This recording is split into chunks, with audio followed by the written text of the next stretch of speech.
Hello and welcome to Extended Play from the Classic Gaming Expo in Las Vegas, Nevada. I'm Kate Patello. And I'm Adam Sessler. Now, this is one of your best opportunities to catch up on some very old and rare video games. And just looking around, it reminds you that it wasn't all that long ago that controlling a cursor and a stick in a game of Pong was the height of gaming cool. Oh, yeah, now obviously we've come a long way since then, but you know, no matter how much you soup up the graphics and the sound, it's all about one thing: fun.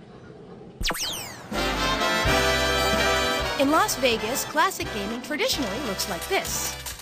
But here at the Classic Gaming Expo, it looks more like this. Every year, hundreds of enthusiasts get together to immerse themselves in rather non-immersive games. While grooving to the beat of a saran wrap-clad band called 8-Bit Weapon, fans perused some of their favorite old games. My favorite classic game is Mach 3. Joust. Reactor. Space Ace. Miss Pac-Man. Some came to compete. I have the world record for Corp at 653,000 points, but I have flipped a million on it, and I'm going to try to replicate that today. It's a very competitive environment, which is one of the benchmarks of old classic gaming. It's high score based, so it's highly competitive, and people are constantly trying to improve their skills. The holy grail of grails in video game playing, and this classic gaming, is getting the first million points on Ms. Pac-Man. And when someone starts getting close to one of these incredible benchmarks, the rest of the entire hobby does pay attention and are indeed impressed. While the arcades were full, a museum area displayed consoles from another lifetime. There were Ataris, Intellivisions, ColecoVisions, and even an Odyssey, first ever video game console. We heard lots of reasons why these fans prefer the old school. The games today are just really fast-paced, and you have to sometimes take you a month just to read the manual, and it's sometimes just too complicated. I like the older games better because most of them are less violent than the newer games. To me, a lot more fun. Once you get those big dots, you get to try to get the bad guys. It seems like the big movie productions now, they're not actual games anymore. There's just no gameplay anymore. Vendors lined the hall, hawking everything from old games to, well, old stuff. And people were buying. We grew up with these video games. We used to put quarters in them. We didn't have PlayStation. We didn't have Sega and all the rest of those. So now we put them in our houses beside the pool table, and we've got friends over and having a get-together, and we all play pool and video games at the same time. They want to get a part of their teenage years back, so they buy a game from us. Whether buying, trading, or playing, classic gamers spent this weekend living in the past and loving it. It's all part of a big phenomenon that is really indicative of this new growing hobby that's going to be as big as baseball card collecting or stamp collecting or who knows what. Now, while you can earn points in Dragon's Lair, it's really one of the first games that you play less to brag about how well you did to your friends and to actually see what was going to happen next. And eventually we're going to re-experience it in 3D. Now, some game news. Times have changed for God Games, the venerable publisher of Railroad Tycoon 2 and the recent hit Max Payne. The company will relocate to the parent publisher Take-Two Interactive's New York office. CEO Mike Wilson and the majority of his staff will remain in Dallas and work on a new project, Substance TV, a DVD-based video magazine. Welcome back to Extended Play at the Classic Gaming Expo in Las Vegas. You know, this isn't all just games. The musician behind us, Seth, based his entire setup on a Commodore 64 and a music cartridge. And I can barely calculate numbers on that thing. The Max Payne has been in development for years, and during that time, all we really knew about the game is that it was going to change action gaming forever. Well, that naturally makes us quite skeptical. We were wrong. Max Payne involves a lot of shooting, and even more shooting in slow motion. No, don't shoot. In Max Payne, you play Max Payne, one hard-boiled detective bent on doling out some extra-legal revenge. The game is a third-person shooter in the most pure sense. Key hunting is minimal. There's a key on the table. To make room for the blazing guns. The crux of the game is the bullet time feature that slows down action but allows for real-time aiming. This Matrix-style element may look like a gimmick, but becomes necessary to master to succeed in the game. Also, it looks really cool. The graphics are a standout as well, making New York City look gritty, cold, and menacing. In addition, one doesn't need the highest-end system to make it run smoothly. The biggest problem in the game is the story. Exhibit number 1, a newspaper. The over-the-top hard-boiled writing may be parodic, Less chance of innocent bystanders getting caught in the crossfire. but then again, it may not. A locked door barred my way. I needed a key. The game is also very short, but extra difficulty settings entice you back into a world that is the first truly interactive action movie. Bear in mind, though, the extreme violence doesn't make this for everyone. Extended Play gives Max Payne a 5 out of 5. Green? No, not the green.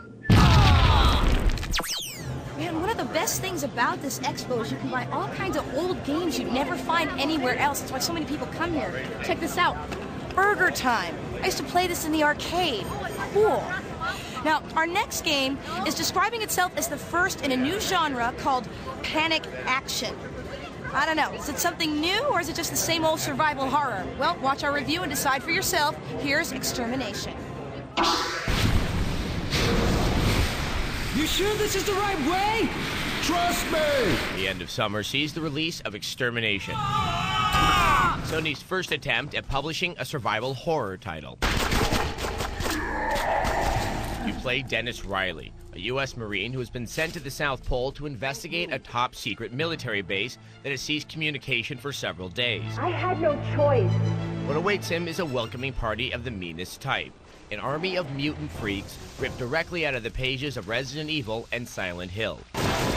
On the surface, Extermination might look like an innovative survival horror title that uses real-time backgrounds, but a closer inspection reveals that this game presents nothing new and even falls for the same problems that similar titles have had in the past.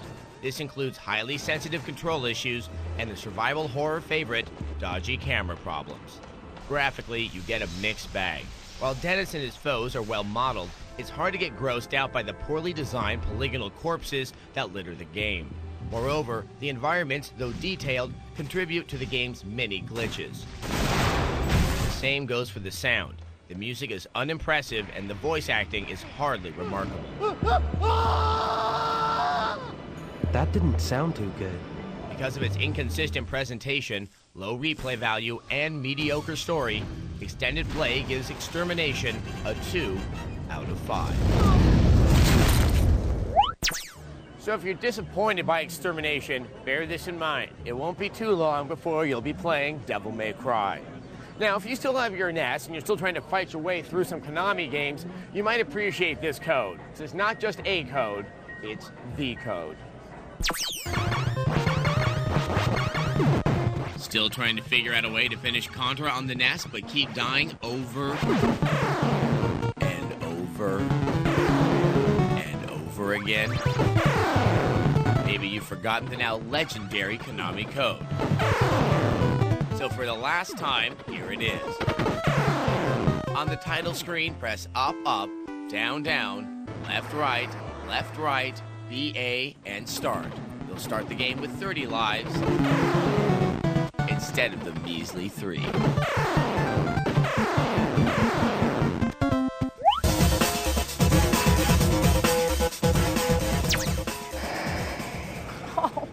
Welcome back to Extended Play at the Classic Gaming Expo in Las Vegas. Check this out. Astro Smash on the Intellivision. Yeah, there's very little that gets more classic than the Intellivision, but what still makes this fun, along with other standards like Pac-Man and Frogger, is they still have the essential element: fun, addictive gameplay. Now, a lot of these classic games are being updated, and they're selling really well. But the question is, are these modern makeovers an improvement, or just gilding the lily?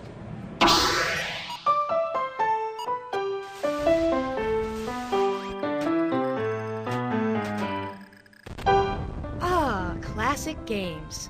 Who can forget the endless hours in that dank arcade or greasy pizza parlor with these technological marvels?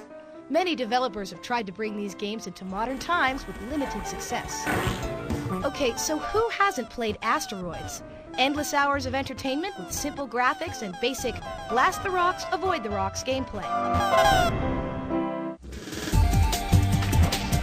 The game was faithfully and effectively updated in Asteroid for the PlayStation. Sometimes it's best not to tweak brilliant gameplay too much, just to make it look prettier. Centipede hasn't seen its license used quite so well. An update of this classic appeared on the Dreamcast, but didn't stay totally faithful to the original. This 3D gameplay world lacked the addictive quality of the old-fashioned top-down approach. Pac-Man was the ultimate maze-going, ghost-dodging, pellet-chomping dude of the 80s. There have been a few attempts to bring this rotund yellow guy into the next generation, but none have met with much acclaim. Maybe people just don't like seeing Pac-Man jump.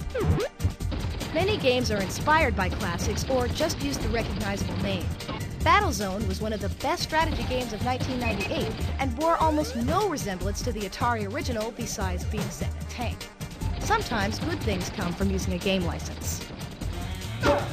Other times, classic gameplay itself can inspire great modern games. Yep, it's time to talk Pong. This graphical marvel is the granddaddy of mass-market games, and its influence can be seen today. Virtua Tennis on the Dreamcast has been aptly called Pong for the new millennium. Yep, we're still just bouncing that little ball back and forth, and it's still addictive. More and more classic games will be updated on next-gen consoles in the coming months. Spy Hunter will be morphed into a 3D driving shooter on the PlayStation 2. Frogger's coming back as a platformer, also on the PS2. I bet he doesn't miss those trucks much. Whether these next-gen games are able to recapture the success of the originals remains to be seen. One thing is certain, however, high-octane graphics will only get you so far. The real classic is great gameplay.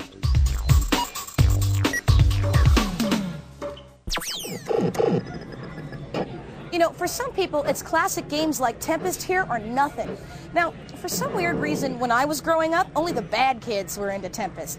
Now me, I was into Miss Pac-Man. So what was your favorite arcade game? Email us and let us know. Now, for those of you flight fans looking to be Top Gun when the Xbox rolls around, here's an early look at Air Force Delta. Air Force Delta Storm is the Xbox sequel to the Dreamcast's Air Force Delta. In Delta Storm, you'll make your way through more than 50 missions flying for an anonymous organization. The plot, however, isn't the focus in Delta Storm. Once you're in the cockpit, it's all about the intense dogfighting. Graphically, Delta Storm looks great. You'll see lots of nice sun effects and some good explosions. You'll fly in lots of different locales. One area features a massive industrial facility tucked into the mountains, while another has you fighting in the sunset high off the coast of the tropics. Konami promises more than 80 fighters like the F-18 Hornet or F-22. The game looks like it will provide Xbox owners with arcade-style dogfighting similar to its Dreamcast predecessor. Look for the game to arrive with the Xbox launch in November. It's nice that games that were once intended for the Dreamcast are now finding their way to the Xbox. Now, as you can see, this is Ghosts and Goblins, and as you may have heard, I like it a lot. Another game I liked quite a bit was the very frightening Aliens vs. Predator, but it did have several flaws. Now there's a new team at Fox Interactive working on the sequel, Aliens vs. Predator 2. Pull out the team. I will buy you as much time as I can. How will you find the hunters, Chip? They will find me. If you enjoyed the trigger twitching of Aliens vs. Predator, you can expect a similar rush from the sequel, Aliens vs. Predator 2. It will be a first-person shooter that lets you play as either one of the icky aliens or as a human marine. Like its predecessor, Aliens vs. Predator 2 will feature 3 different campaigns, depending on who, or more appropriately what, you play as. The alien attacks with its claws and tail, or it can bite enemies in the head. It has a couple of modes of vision, which makes it suited for lurking in the dark. It's extremely fast and can climb pretty much anywhere. The Predator is slower but heavily armed. Its close-range blade attack is gnarly, its shoulder cannon ensures annihilation, and its spear gun can make Swiss cheese out of enemies. The Predator also gets to slink around in the trees like its movie counterpart. The human marine has the all-important motion sensor as seen in the Alien movies. His combat knife is silly, but a standard-issue rifle can rip aliens apart. And if the marine gets a hold of the smart gun, he gains some serious artillery. The sequel lets you save progress at any time, which is a major improvement over the original. Watch for Aliens vs. Predator. Welcome back to Extended Play at the Classic Gaming Expo. Remember when steering wheel controllers used to look like this? Well, if you do, you're showing your age. Now, of course, they've come a really long way since their inception, and we took several of the latest out for a test drive.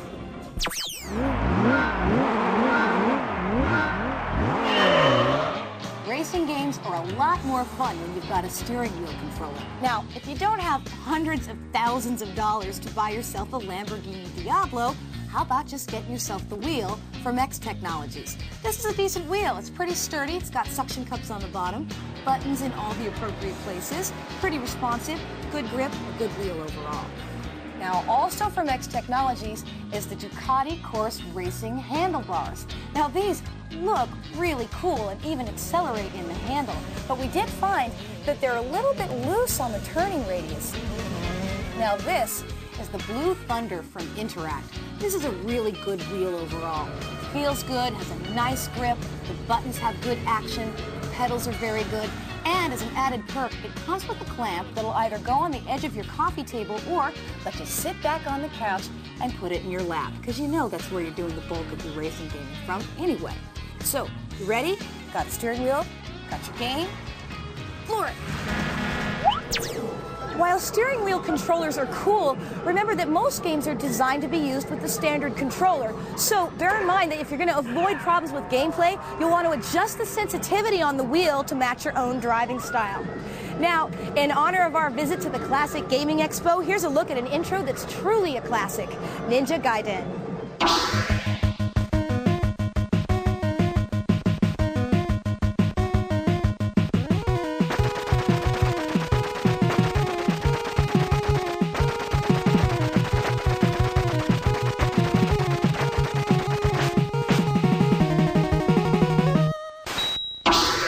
Makes you wonder what an updated version of the Ninja Gaiden intro would look like. And with updated games on the mind, you probably notice your tricks for beating the original game don't work too well with their updated counterparts. So here's a strategy guide if you're experiencing some classic frustration.